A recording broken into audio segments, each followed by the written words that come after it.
Organissima, New York. Your exotic skin, hair, and beauty source, and your one-stop shop for all your natural and organic skin and hair care, featuring authentic organic Moroccan oil and prickly pear seed oil and much more. Bringing you only the best, straight from the source and proudly produced in the USA. So what are you waiting for? Shop today at www.organissima.com. Organissima, New York. Your beauty is our duty.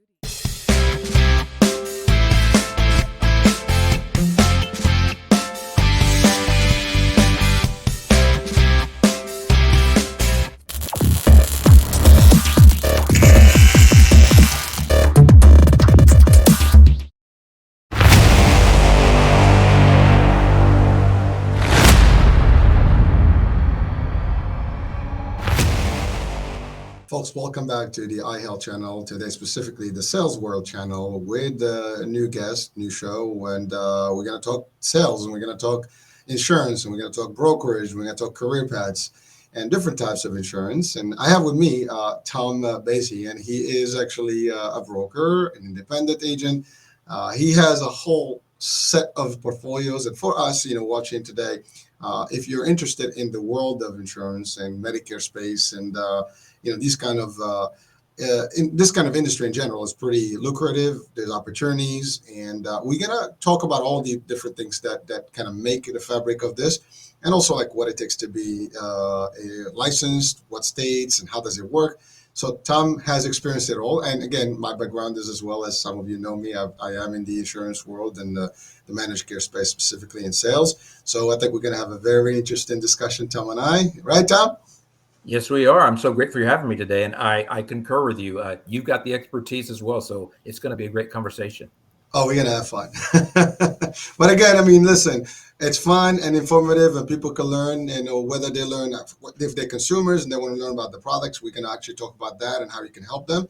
And if they are actually either new in the industry or need some encouragement to be in the industry and maybe see this as a path, that can also be a good thing. So our broker world is large, and this is a real good platform for us to share some of the wisdom and the knowledge that we have. I mean, you and I, we've have a decent career path.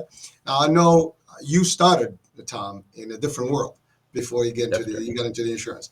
So Tom, why don't you tell us a little bit about your background, and then we can get into your transition into the world of insurance. Sure. I'll remark about that a little bit. So actually, my undergraduate is engineering, and I went to work in corporate America after finishing my undergraduate. And I worked for 15 years at big corporations in telecommunications. During that time, I did an MBA part-time as well. And then I actually made a transition from telecom into medical device. And so I have a diverse background, to your point. And actually, the way I got into this, I was a customer first. Somebody cold called me and described a cancer policy to me, and I understood the value in that. So I purchased a cancer policy that protected me, my wife, and my son until he turns 26. So actually, I was a customer first. So fast forward a few years, and actually now I'm 5 years into, I'm an independent insurance broker doing a variety of things, to your point. But it is it is a little unusual, but actually only a subset of people in insurance actually start there from day one. And it's great when they do, but there are a lot of people who do this as a second career. But that's me. That's how I got here. Well, listen, it is glad to hear that from you, because I'm happy to hear it. The fact is, a lot of people, to your point, do start in the industry, and I'm one of them. I mean, I started in the hospitality, and then I kind of converted into the insurance space and more in the government programs. But some people at any given day, they sometimes want to either supplement their career with a secondary opportunity to generate revenue, or they can just completely switch career paths and just get into the world of insurance, which is a very diversified area. I mean, it's plenty of stuff to do. I'm talking about just on the sales side. I mean, there's more to it, even on the administrative side, on the operations side, and there's on the clinical side. So there's plenty of stuff that's happening. But you went into the producing world, and there are some rules and regulations about this. And I'm familiar with them. I've been through them. I'm still part of them. I mean, I do the renewals and all the stuff, the CEs, on an ongoing basis.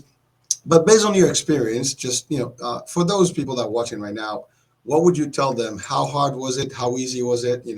What kind of advice you give them? Well, that is a great question. And I would say, in a certain way, everybody's experience is going to be slightly different. But at the end of the day, you do need some guidance. You really can't just do it on your own. So you're typically going to be sponsored. You're typically going to be at your home state and take a licensing exam, and you're really going to need to study before that. So you're going to have to understand a little bit. So I got on with one company in particular. They sponsored and paid for the study, classwork preparation, and I took that exam. Over time, to your point, the more carriers you're appointed with, often you have to renew with them and understand their products periodically, and then you have to renew the license. So there is, to your point, there is periodically some testing you got to do. I will say maybe every couple of years for a given, for your state, and then you can get appointed in other states as a non-resident, and you do have to renew. There's paperwork you have to follow through. But the good news is it isn't terrible. It isn't challenging. The most difficult thing will be that first licensing exam. But most adults at least have some exposure to health insurance, like they kind of know what a deductible is, premiums and copays, and then you might have had some exposure to life insurance, that kind of thing. What is term life? But yeah, but I think my message is get in with somebody who can be supportive to you, an organization that'll help you. Well, I'd like to talk about that. I mean, because it depends. Some people start their career as captive agents. In my case, that's how I started. And that's one option. And then there's other companies that start you, especially in the life insurance world. That's you start as an agent or independent W-9. And even in the Medicare space in general, you can also be sponsored in and become an independent broker. And basically you can say, appoint with different states and different agencies or different companies for that matter, or carriers. Correct. And now you are appointed in primarily Texas and Florida, right? Is that what we talked about earlier? Yes, and/or what I'll clarify for you, Texas is my home state because I am fluent in Spanish. And because I did some things early on, I did some things through there are whole companies, I didn't realize this, all they do is enroll employees in benefits. And so I was contract labor and would help companies. I would go to different, for example, fast food places or assisted living facilities and enroll people. So I had to be appointed, for example, in Florida or California, perhaps where the headquarters of the company was, to enroll people in Texas. But I started in Texas. I'm licensed in Florida and Georgia, Texas and Oklahoma, New Mexico, Arizona, California, and Washington State currently. And that's the thing. Any one state, you can often get a non-resident license. It's not that expensive. Clearly, to do all 50 at once might be expensive. That wouldn't really make sense. So as opportunities arise, I meet people, and if there's problems I can solve, solutions I have for somebody, well, then I'll get appointed in a given state. But right now, those are the ones I have, kind of the southern band of the U.S. approximately, except not Washington. Having said that, one other remark I would make, my cousin is a captive agent in Louisiana. I'm not appointed in Louisiana because my cousin's there, and she's captive too. That's my remark there. But so I'm missing on the southern portion. I'm missing Louisiana, Mississippi, and Alabama. Otherwise, yeah, I've kind of got the southern band of the U.S. Well, thank you, Tom, for clarifying that, because for some people that may be interested in joining this world, understanding that you can literally be in 50 states. I mean, to your point, you have a home state, which is your primary resident license, and non-resident can be all the others. And a lot of call centers, for example, they get their agents to do that. Same in the mortgage world, and some even real estate. Some people do different licenses for different states because they operate in different ones.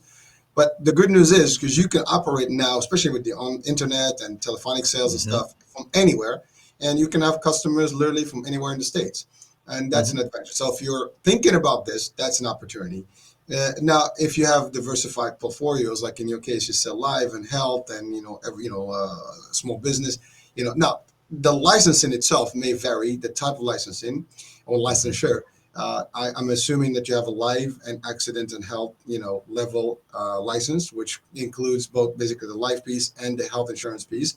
Some people even add to it, property and casualty, and those are other, pieces that people, sell. And I'm not sure if that's the case with you, but just for our audiences, I mean, there's a lot of stuff, and I did a show way back, to kind of explain a little bit some of this to the folks. But since we're having a discussion today about the products you provide, just a good, time to even rehash a little bit some of the licensing and, the opportunities there. Now, if you're selling with a company, as you mentioned, that your cousin, that's one thing. I mean, you work for the company, there you have a salary and you have some commission structure, and you have targets and things like that. If you, let's say you work somewhere else and you want to do this side, on the side, or you really were doing this full time, but you're just doing it on your own as an independent broker, as in your case, it is a business. And some people even take it to the next level where they have their own agencies.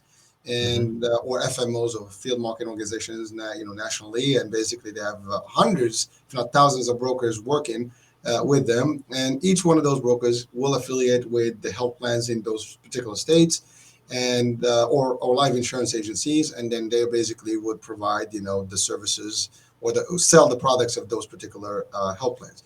So it's pretty good, and for those that may be even questioning the financial value of it. I mean, especially like, let's say in your case, you and I, we talked earlier, you're a Medicare guy, and in the Medicare space, it's all legislated and regulated, and the regulations in terms of compensation is pretty much they have their own standardized, rates per state for every enrollment that you or beneficiary that you bring into the insurance world. So, and those are some of the things. Now you're primarily, as you said, in Texas, but now you also are promoting in Florida, Yes. and of course, like you said, the southern corridor of the states, minus a few states. But that's pretty good. I mean, some people on the East Coast, they do like anywhere from like Boston to New York and Jersey, and some people go further down. Some people actually are in Florida, and and these are all very happening places. And again, you mentioned something about small business. That's big. A lot of people don't know how to go about insurance to insure their staff. I mean, we all need insurance. I mean, we live in a world where we need insurance. I mean, you can't possibly. The cost of healthcare is expensive, and there are different levels of insurance that you can get. You and I, we had the conversation time earlier about not doing the ACA. You're not the actual exchange. You're not doing the Obamacare type, or that's the Affordable Act. You're not doing that, but you're doing everything else, which will be basically small business, the Medicare, the Medigapps or supplemental insurance, and also life insurance, and that's pretty good. What I loved about it is that you got introduced to this. I'm sure when you work for the corporations, you had insurance through your employer, but then you also purchased stuff for you. You said cancer policy. Is that correct? What I heard? That is correct. I'm going to ask. I mean, I'm assuming that was just as a protective measure, like just precautionary. Sure. Okay. Yeah. Thank so God for let me mark a little bit about that since you said that. Please, so when I bought, there's some new stats. When I bought it, I didn't know these stats. What was obvious, what was presented to me is, hey, cancer is likely, cancer is expensive. So really, at the end of the day, all risk insurance insurance is really risk management. And so I felt like, what, there is a probability. I personally hadn't had a diagnosis. In my family, there were some. So it appealed to me. I said, and it was a pretty small premium. I don't remember the exact number. I'm going to say 20 something bucks a month. And for that relatively small premium, I was younger at the time. The younger you are, the cheaper these things are. So we bought that. And if there was a diagnosis, then boom, I was going to get some money for that. And that was that. So I'm protecting my other money, my 401k and savings, and protecting it. What I would offer you now is the numbers are, well, actually all numbers are difficult post-COVID, right? Our numbers are challenging to track. So, but it was like 1 out of 3 guys or ladies are going to get a cancer diagnosis of some sort in the U.S. That was the number saying 2019, 1 out of 3. And of those, now there's some good news in here. The most common forms for guys is prostate and for ladies is breast. That's not as good news, but the good news is actually the survival rates are 90-something%. So that's good. But the average cost of those things is going to be about $20,000. So one thing I might say is, well, there's a 1 in 3 chance you're going to have a $20,000 medical event. The next ones, I don't know the exact survival rates are not as good, but the next common for both of those people are colorectal, for example, and those cost more. And then the third one is lung, and so those cost $50,000 and $60,000. So the reason, so statistics are the reason I got into insurance, if you will, because those statistics were presented to me, and I wanted to do something to kind of protect myself financially. So it's a financial decision. Wow. Well, to be honest with you, it's funny. I mean, I've one of the shows I had mentioned there that we have almost everything, every kind of insurance out there, but I have not actually heard before there is specific policy for cancer. And actually, I learn every day. And like I said, I've been in this industry long enough. I mean, I know if you have a regular policy and you get sick, that's one thing. But to your point, to buy something that is specifically as a separate, package just to cover in those eventualities, that's news. I mean, not news, but I mean, I'm not surprised, but I know that there's something for everything. But that's actually great to hear. And well, yes and no. Great is a matter of speaking here, Right. because I'm not talking about the actual diagnosis itself. I'm just Hmm. talking about the ability to have something available to you as a Hmm. consumer that can protect you or your loved ones. But obviously, even the premise of, and thinking about cancer is something that we try to avoid to talk about or think about. But you're right, it's close to everybody. I mean, my dad passed on, with cancer, as a an illness. I have a lot of other folks in my family that actually had, cancer, and some survived, some didn't. My ex-wife actually passed out of cancer, so I can tell you. I mean, no one can tell you that is they're very immune to this, and Hmm. anyone on Right. any given day. And so the idea of having an additional policy to mitigate that, risk, and to your point, even protect your assets, because Hmm. if you wind up in a hospital stay, whatever, all these treatments, I mean, you can lose your shirt. I mean, your house, eventually your savings, and as we age, that's another a value that we have to always consider. I mean, Yeah. there will be a day when you're not going to be working full time. You need that extra income, and if you tap into those resources, then that's the end of it. And a lot of people sometimes get wiped out with this, and that's not a position anyone wants to be. So I do appreciate the fact that you mentioned that, and that was smart actually. The fact that you bought it. Now that leads me to the question: how affordable was it, or how affordable is it today? Well, let me offer a couple different things. Number one, there are cancer specific policies. And as you know, this can depend whether you're 30, 40, or 50, it gets more expensive. These things can vary also by where you live. So it's a little challenging for me to say number what I would say it is affordable. Like I'm going to say less than $50. If you're under 50, you can get one for less than $50. And I'm going to estimate for 20 or $25,000. So they are affordable plans. So I like that. Having said that, there's an interesting alternative as well. So you can get life insurance policies. And the thing those are funny name, life insurance, because really a traditional life insurance policy pays once the life is over. When you pass away, it's to protect your family. You need to pay for off a mortgage or kids, but you can actually get some that they have living benefits. So you can pay it. So you can buy a life insurance policy. So maybe you buy one for $500,000, whatever it is, to cover your existing mortgage, some kids' education. Then you can actually add a rider on for living benefits. So if a diagnosis, because all these are contingent upon a diagnosis, you have to get a letter from a doctor that this person's been diagnosed with lung cancer. Once you have that, then they will pay. So you can actually add one on there. And so then the cost comes a little bit even more challenging, say, because maybe you're paying $150 for a $500,000 policy, but maybe for $10 more, you can get a living benefits cancer specific rider. So the good news is it can be scaled to your budget, like all insurance, really. Well, I appreciate it. I mean, again, I have, I'm not a big expert in commercial insurance, and this is what we're referring to right now. And actually, that's knowledge that we should all gain. And yes, I mean, I love the idea. I mean, life insurance. I mean, I did get licensed a long time ago. I never actually worked into the space, Mm-hmm. but you're right. You can add different riders to those specific policies that do a lot for living benefits. But it really, to your point, whether you buy it as a separate policy or as a rider, at least it's available to you, Mm-hmm.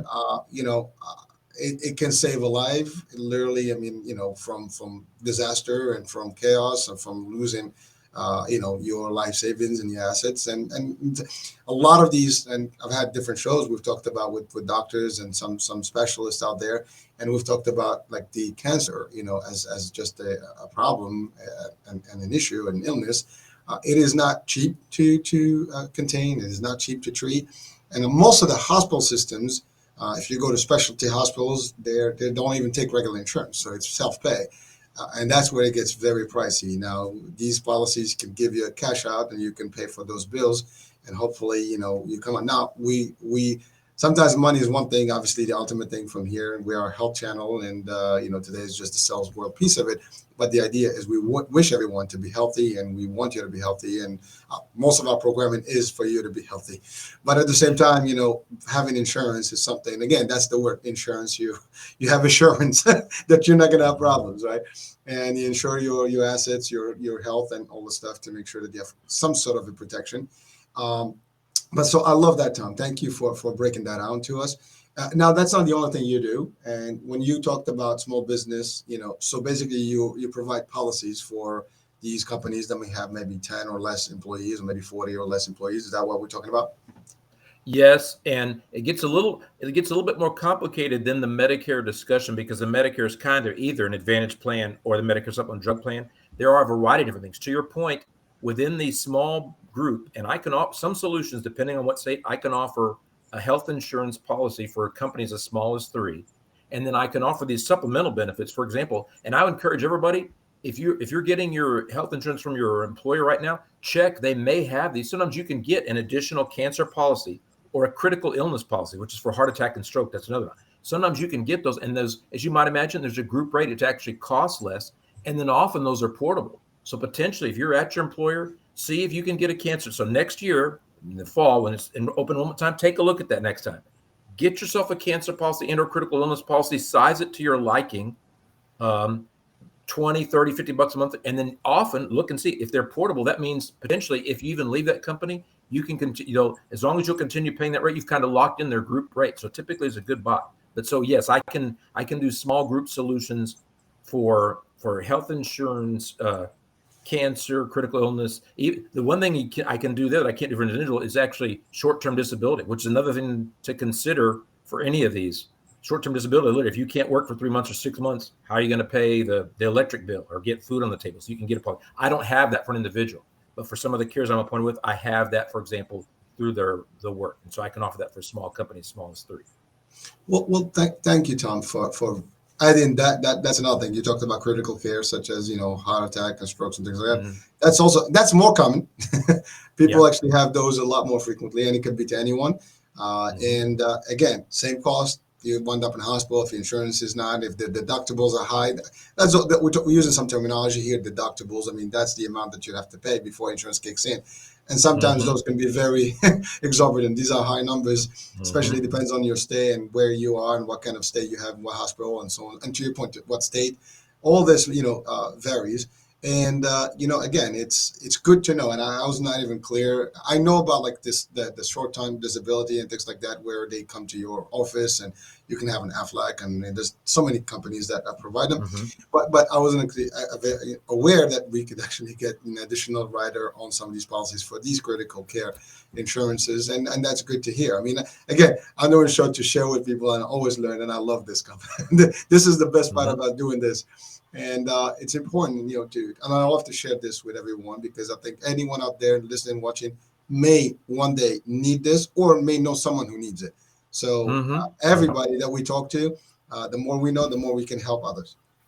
Mm-hmm. So you talked about short-term disability. Now, again, Mm-hmm. that's when someone, for whatever reason, they get an accident, they can't work for a smaller period of time, and therefore, you get past your PTOs and your holiday pay, whatever. Now you're on your own, and to your point, you're not getting paid, and so this policy usually can compensate you at a percentage, right, of your salary. Can you tell us more about Exactly. that? All right, I will describe to you that you did a good job there in itself. But so there's a few different parameters. So like I said, tailor one or size one for you in your work environment. If you can get one, you can say, often to your point, you can't get 100% of your income. Often I'm going to use the number 60%, or maybe to make it easy to calculate 50%. So you can get between 50% of your 60% of your income, and you can dial in, I want the 3 month, the 6 month. You can go 9 to 12 potentially, but the most common are a 3 month or 6 month coverage. And then the other thing is, well, how soon does that kick in? You can say, well, it says 7 days. If you're out 3 days, that doesn't kick in. But you can set it up and say, well, it's out if I'm out 7 days or 14 days. And of course, the longer you wait, that'll drive the cost down. In other words, if you want it quicker, they're going to charge you.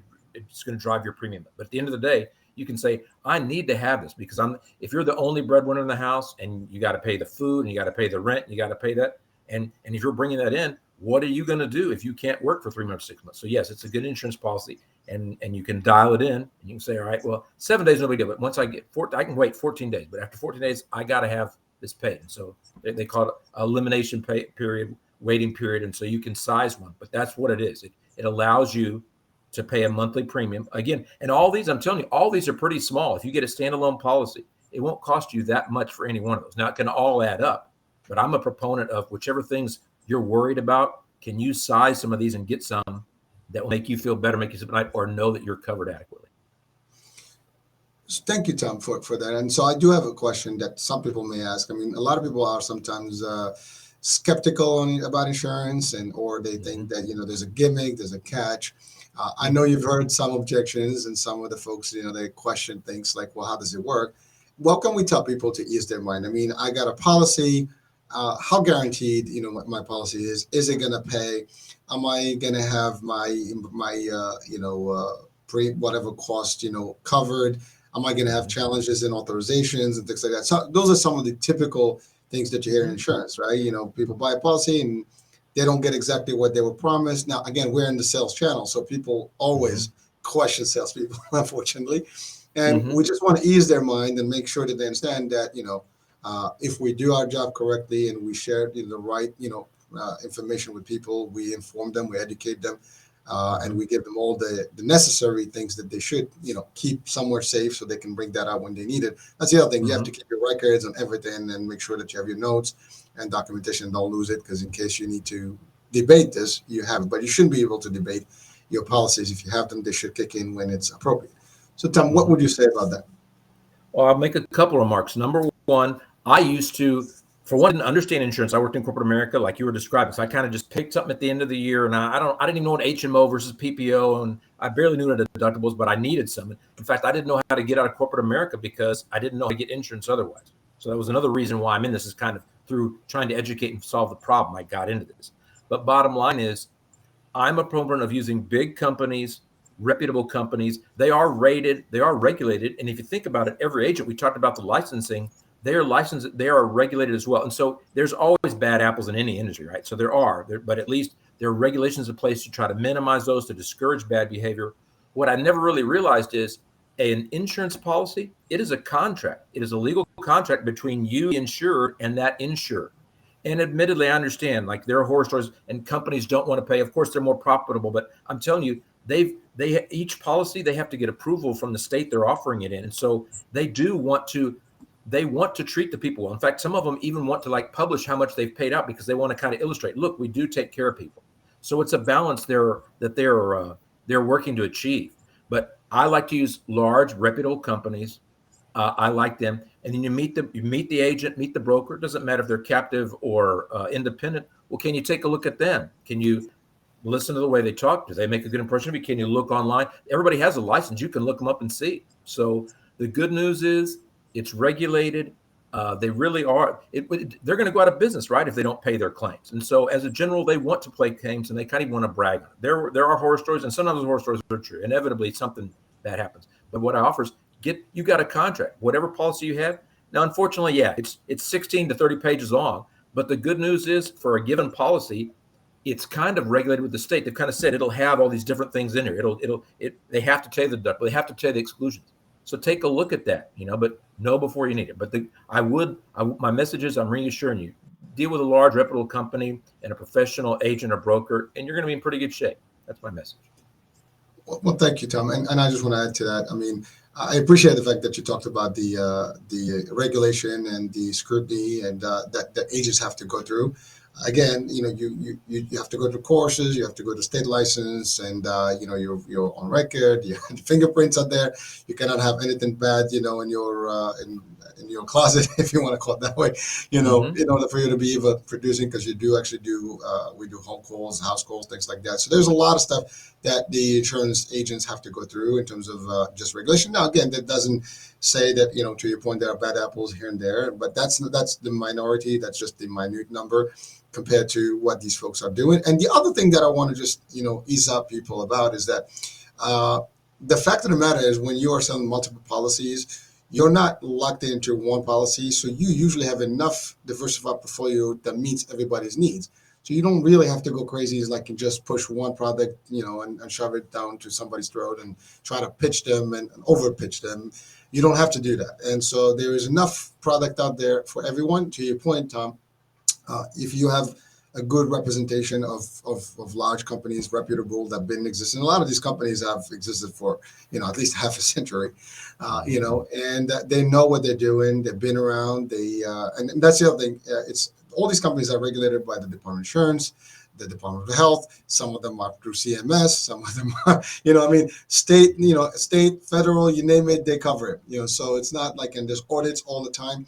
And of course, contracts are contracts, so you have to do due diligence. And but you have everything. You have the right of appeal. You have the right of grievances. So there's a lot of stuff to protect you as a consumer, as a client. And also from the flip side, if you are on the agent side or you want to get into this business, I think this conversation should make you feel good that you're going to go through all these processes and be very reputable and professional in what you do, and you're going to deliver and help and assist people to live happier life, at least be with a good conscience. Because when you have a policy and you know you can rely on it, and you know that your assets, your kids, your family, everybody's protected, everybody wants that, well, and even if you're single, you don't have a family, you have to worry about yourself and your assets personally. So there's no loss in this game, right? It's all good. So thank you, Tom, for actually sharing that. I just wanted to add that piece there. Now let's talk about the Medicare world. Okay. That's a whole different animal, and if you don't mind, like if you can just break down a little bit to the eligibility and the different products that you have and under the Medicare, space. Sure. So I didn't know what Medicare was, and what I would offer to everybody that's under 65, the good news, there is a solution for it. In other words, I didn't know how I was going to get insurance. I didn't know how I could retire. Once you turn 65 in the U.S., there's some exceptions, but approximately if you're a U.S. citizen and you turn 65, now if you're you can get on earlier. For example, if you're permanently disabled after 4 months, you can get on. There's something, and if you're not a U.S. citizen, but if you've lived here 5 years, there are ways you can get on. But basically, you've already, often they're taken out of your paycheck, that FICA tax. People don't like that. Well, that's for Social Security, which is kind of like your income for when you retire, and then Medicare, which is kind of your health insurance when you retire. So Part A, which is hospitalization, is typically already paid for. Part B, everybody's mad because it went up $30 for the first time in a long time. It's gone up a lot, but still, it's $170 a month is what most people cost. It's the standard premium. It's not bad. So for $170 a month, you've got Medicare Part A and Part B from the government. Now, that's pretty good. It's not great though. Number one, it doesn't cover drugs, so that's a problem right there. And then also, there's no out-of-pocket maximum on these things. So potentially, I don't want you to go to the hospital. I don't want you to have health problems. But if you're in all the time, it'll just keep adding up during the year. There's no out-of-pocket max. So what I endorse is people should do one of two different things once they get Medicare. They should either get a Medicare supplement, and when you hear that term, Medicare supplement or Medigap, that still doesn't cover drug coverage. You need to get a Medicare supplement and a drug plan, and that's the traditional thing that people did since 65 when Medicare came in. Almost immediately, supplements were available. So you do that, and if you do that one, then you have better insurance than almost everybody. That is, for example, the G plan is the one's available that has the most thorough coverage. If you get a G plan and a drug coverage, you'll have very little out-of-pocket costs. Between Medicare and the supplement, it'll cover almost all your costs. So it's very good coverage. Now, that will cost you $100 and something more a month.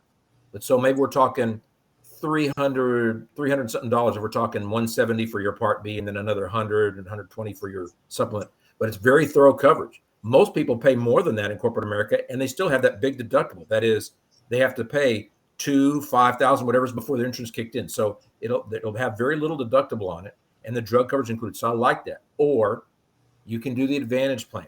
The Advantage plan, I would say around the new millennium, those are available. Confusingly, those are Part C. But what I like about them, for one thing, it is highly regulated. I'm telling you, everything you hear on TV, I believe, about Advantage plans is true because highly regulated. That is, potentially you can get from any one of those major carriers, you can potentially get a $0 plan, and it will have it'll supplement your Medicare. It'll have drug coverage included, provide you some vision, some hearing, some dental, maybe some after operation meals. Maybe it'll have some transportation. Maybe it'll have a personal emergency response. Maybe it'll have the coveted Part B give. It's possible all that's available. There's some things they don't tell you though.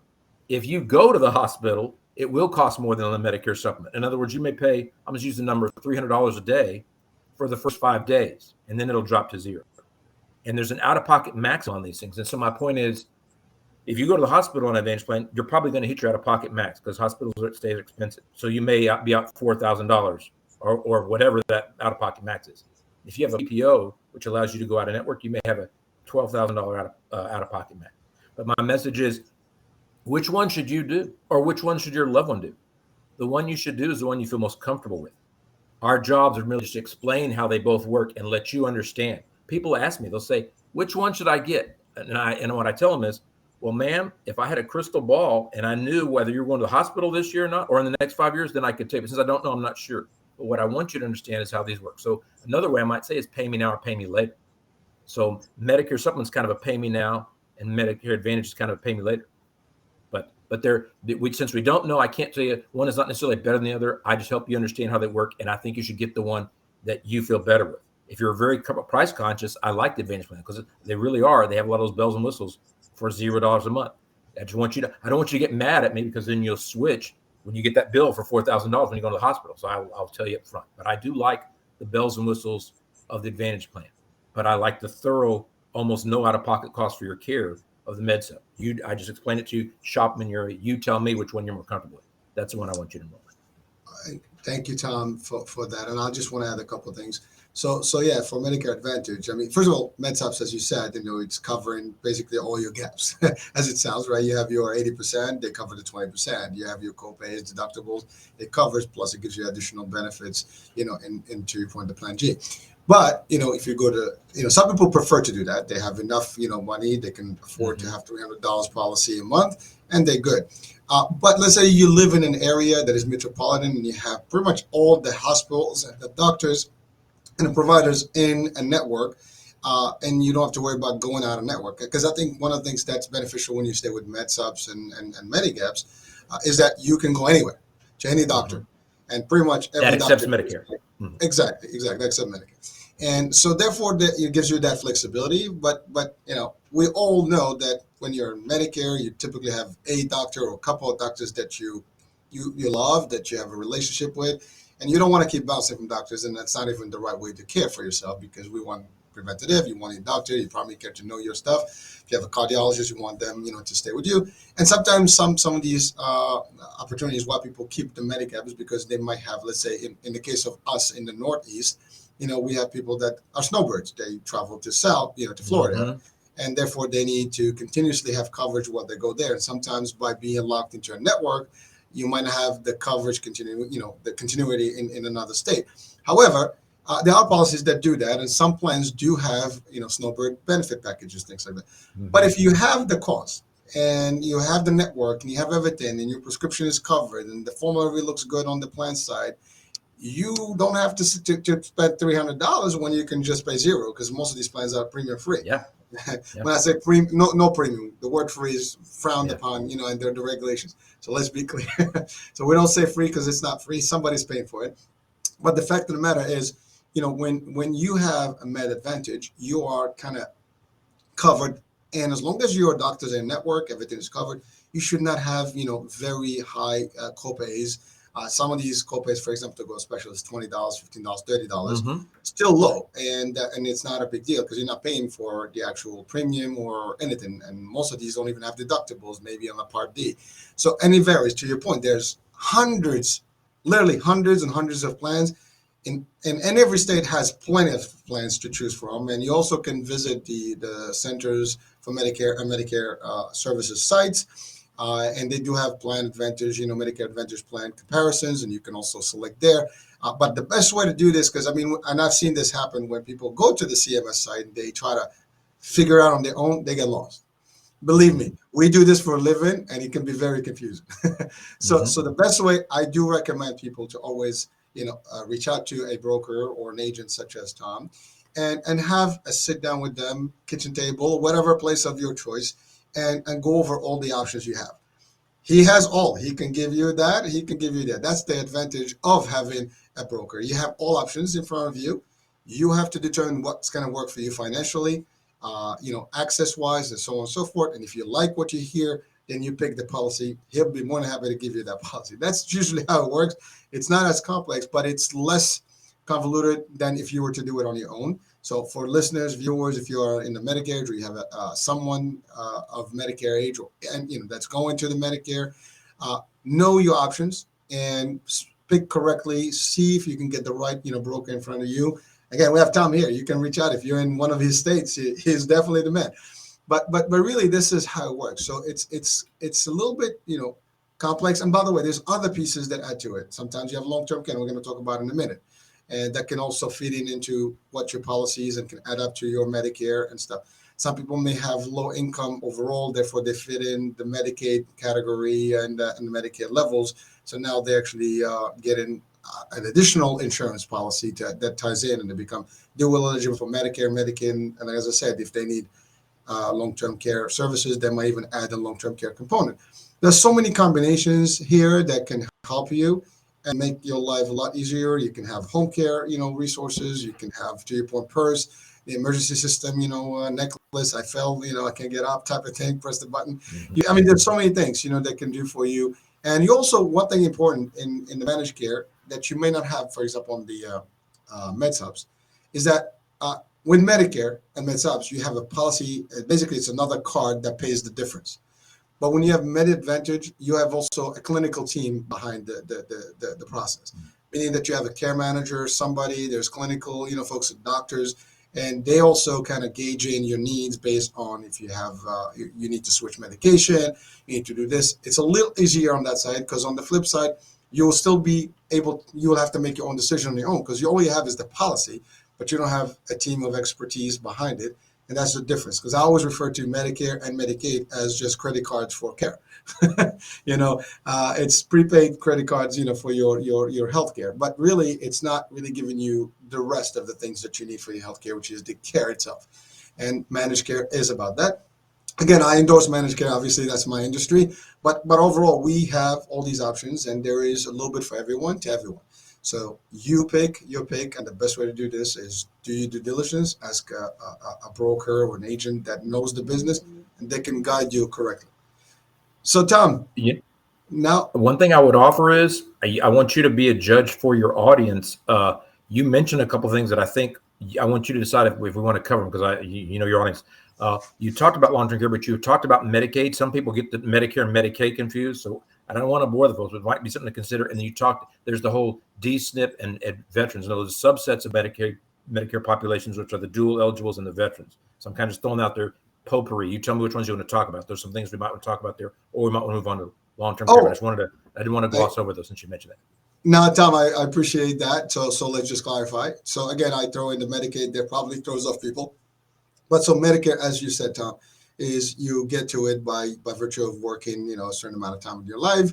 At retirement at 65, you qualify, or if you have disability over 24 months, you qualify. Those are your options to get your Medicare. The Medicaid part is only for those folks that have a certain poverty level that is deemed by resources and income, and therefore that's through the state. Most of the states have a Medicaid program. So one is income and resources, and one is really just investing in your health and over time through your FICA, taxes. So, or your Social Security taxes. And by the way, that is administered through Social Security. So Medicare, Social Security, and federal. The other one is state. So that's another way to compare them. And again, the long-term care, there's two pieces. There's the long-term care through the Medicaid pool, and there's the long-term care through a private policy or commercial policy. I think that's what you do, Tom, right? Correct. So I hope that clarified a little bit. Yes. Do you want to talk about veterans also? That's one of their subpopulations. So you remark. Actually, let me say this. So if someone is on Medicare and Medicaid, there are some what I call supercharge advantage plans. And so one thing to your remark, these state administered financial assistance things. So somebody is hard up for money, they got challenges. They can get advantage plans like we hear all the time, but they're supercharged. Instead of giving you $1,000 or $2,000 worth of dental coverage, they're often able to cover dentures on a dual plan. So if somebody or they will often get a fresh food card. So if they're challenged to get food, they can get a card, and they'll recharge it. But maybe it's $200 a month or a quarter. So my message is it's a population that I like to serve as well. So if low income, if they are both Medicare and Medicaid, there's some supercharged advantage plans for those people. I wanted to say that. No, Tom, I appreciate it. And you mentioned D-SNP, which basically that's dual special needs plan. Mm-hmm. And again, that's just the acronym that describes these plans. And there's other varieties, and we can spend hours just breaking it down. I mean, there's chronic SNP plans, and there is those are for specific IBs, HIV, and so on and so forth. So there's I-SNP, institutional special needs plans. Those are specific demographics that plans for specific illnesses or conditions, and they operate the same way, but it's still under the realm of Medicaid and Medicare together. So you have to have both in order for you to qualify. Not everybody on Medicare has Medicaid. Not everybody on Medicaid has Medicare, but some people have both. And when you have that, we call it the best of all worlds or both worlds. And to your point, you can get some supercharged business there and a lot of benefits, supplemental benefits in addition. And you mentioned something very powerful there, which we did not, you alluded to, and we'll talk about in a minute, which is veterans. There's TRICARE, there's other things for them. And I'm not sure if you want to go ahead and talk about that. I'd like to share a little bit. Yeah, so number one, I want to say two things. Number one, about everything you said so far, I got into Medicare because someone came to enroll my mother-in-law. So even I was already in kind of the insurance space, I didn't know what Medicare was. And my message is, not only do the parents or grandparents don't know, the kids don't know. So I think it's good for the whole family to understand. So find out what your parents or grandparents know. So you want to know if they have an Advantage plan or MedSup, so you can help provide input on their care, their capacity. On the veterans, what I would offer is, if there are people, TRICARE is kind of like Medicare. That is, once they're retired, there's good benefits that they have, and often they're pretty thorough. However, I do find that vets kind of have Advantage plan envy because they see the stuff on the TV and they don't get all the stuff that's there. And so there are a series of plans. I won't mention the carriers, but I'll mention the name of their plans. One carrier has a plan called Patriot. One has a plan called Eagle. One has a plan called Honor.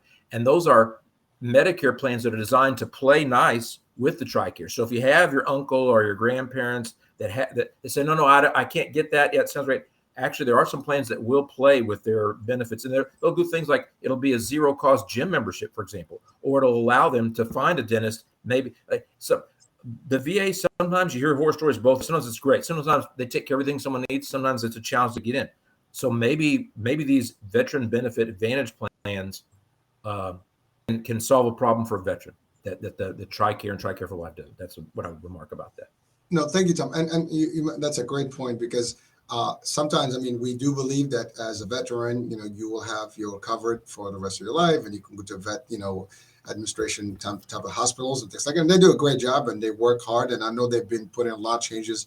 But recent years, just before the pandemic, there's a lot of discussion about how our veterans would probably wait long in time before they can get into a facility or get an appointment. And so some of these programs do kind of supplement that, where now you can go outside of the veteran, system and be able to still get, care and services faster sometimes. But again, it is an addition, so you don't lose that. So that's the good news. You can actually combine, and it's a win-win. So again, for our veterans, you have more than you can bargain for. Just know all your options, and if you don't, reach out to your local brokers and independents, agents, and they can help you really decipher those codes. And there's so many things and options, but they'll figure out for you what works best, and you can have a best time with your health coverage. And that's the thing. We cannot use little coverage. We want more coverage if we can, and if you have the access and the ability to have it, just have it. Also, Tom, you mentioned big deal, that the fact about children, kids not knowing what their parents or grandparents have. We deal mostly, in the Medicare Advantage, we deal mostly with caregivers, and a lot of them are the children of these folks and or the proxies. And it's funny when we talk in training and sales, we say your audience is your Medicare beneficiaries, right? But really, your audience is everyone, because everyone knows someone that might not know someone that has Medicare. If it's not your parents, it's your grandparents. If it's your uncle, your friends, your neighbors, somebody in your world has Medicare. And believe me, it's not always the seniors or the 65 and over. There are people who have Medicare who are much younger. For whatever reason, they may encounter some sort of disability in their life. And all it takes is 24 months with an approved disability and things like that. And they can document that. They can also qualify for Medicare at that early age. So again, it's not, there's a stigma that when we talk Medicare, it's always the seniors or the 65 and over. But that's not necessarily the truth or the reality. There's more to it. And there's other actually conditions to even become Medicare. And we're not going to list all that today, but there's other things, right? So Tom, let's talk about the long-term care. What I would share with you on that, you remarked, number one, I'm going to try to do, again, the stats are all challenging. Our stats kind of got screwed up from healthcare because we keep track of things. But what I'm going to say is half of people that are in long-term care is paid by Medicaid. So the other half, if you're not economically disadvantaged, then that's going to be you potentially. Then the number, I'm also going to use a number around 1/3. Again, 1/3 of the adults are going to need some type of long-term care. And these days in the industry, that's defined. Like we talked about the trigger of a diagnosis for a cancer payout. Well, the long-term care is when you can't do 2 of the 6 activities of daily living. eating and bathing and grooming, dressing, toileting, incontinence, or transferring, moving out of bed. Once you can't do two of those, typically a professional can diagnose you and say they need long-term care.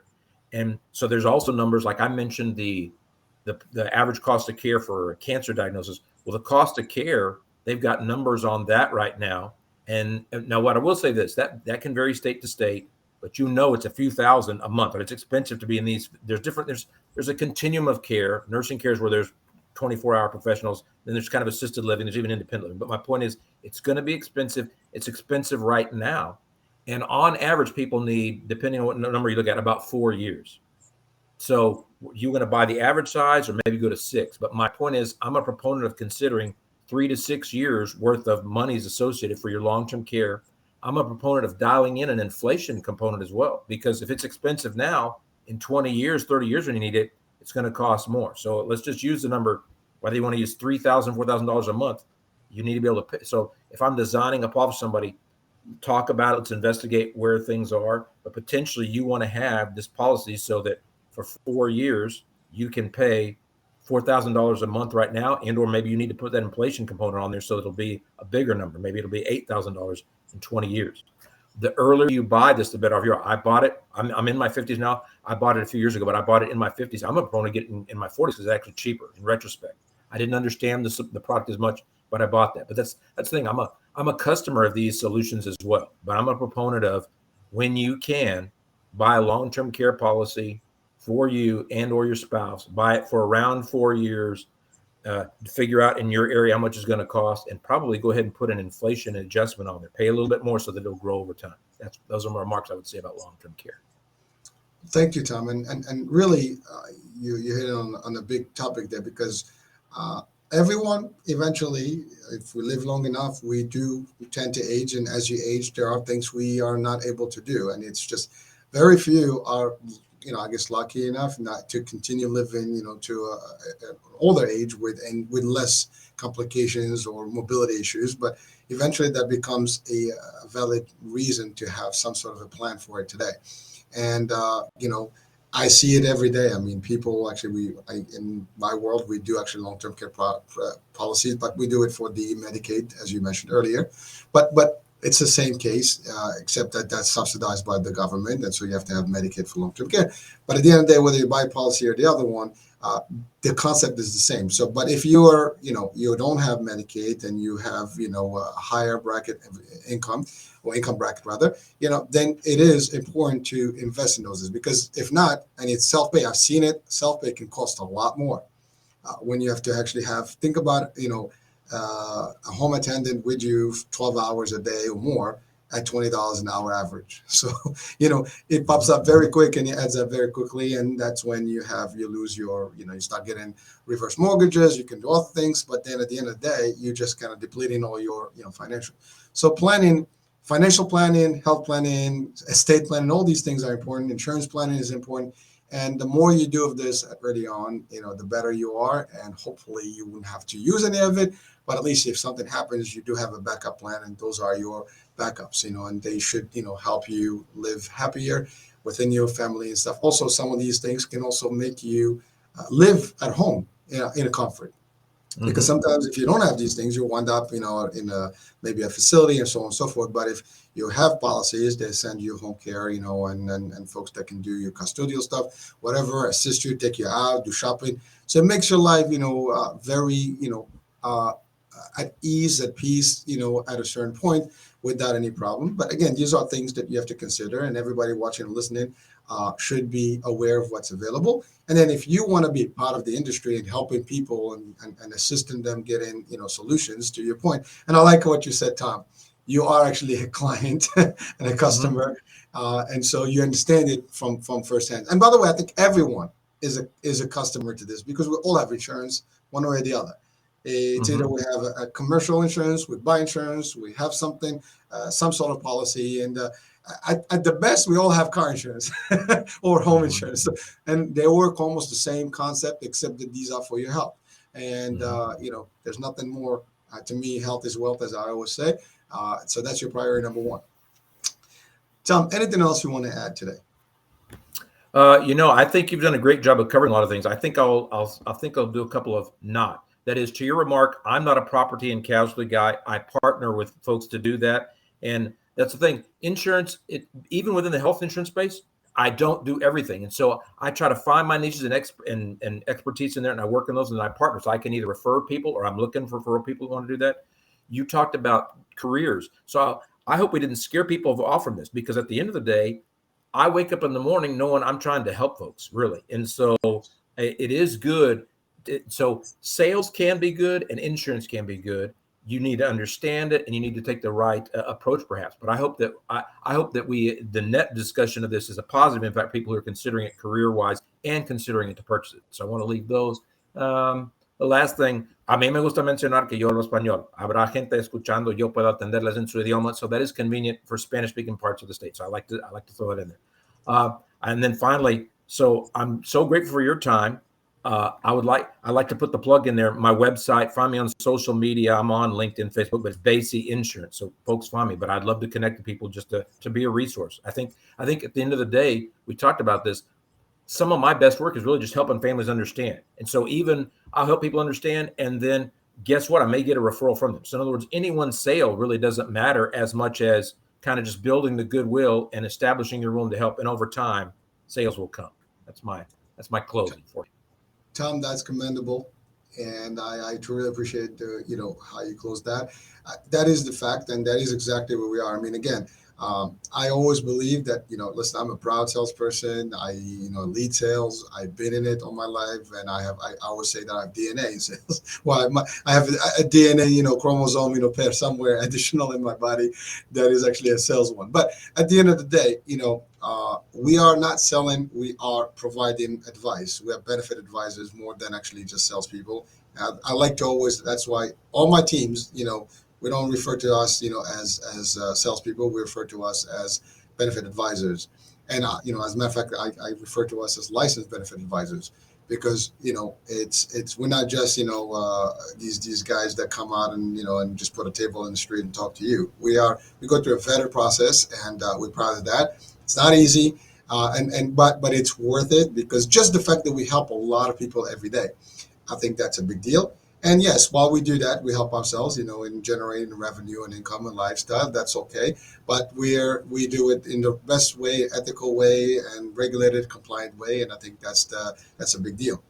But thousands, if not millions, of people every day are utilizing our services in the industry and in the insurance world, and maybe you hear every now and then there's 0.1% of a case that happens where someone is not doing the right thing. But those people do not last long in this industry, and they basically get revoked, suspended, and even sometimes there's ramifications that are bad for them if they do bad.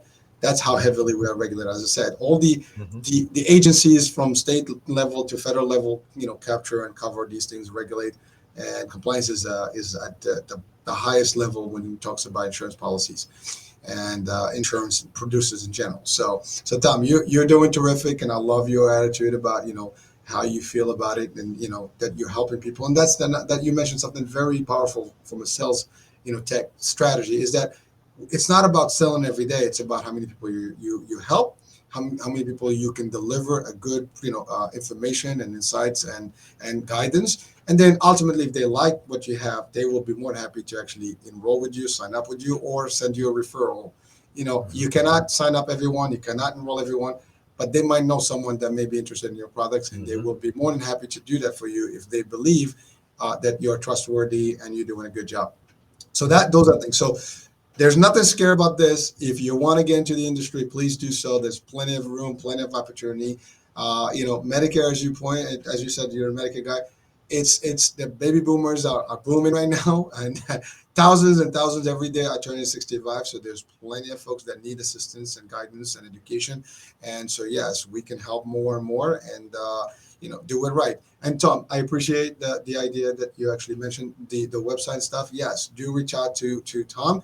I will have his links and all the stuff on the description of the show. So please feel free, when you watch this or even listen to it on the radio, please, you can click and see what that information is and contact him. If you're in his state of operations. So anything in those states in the Southern Corridor, that's him.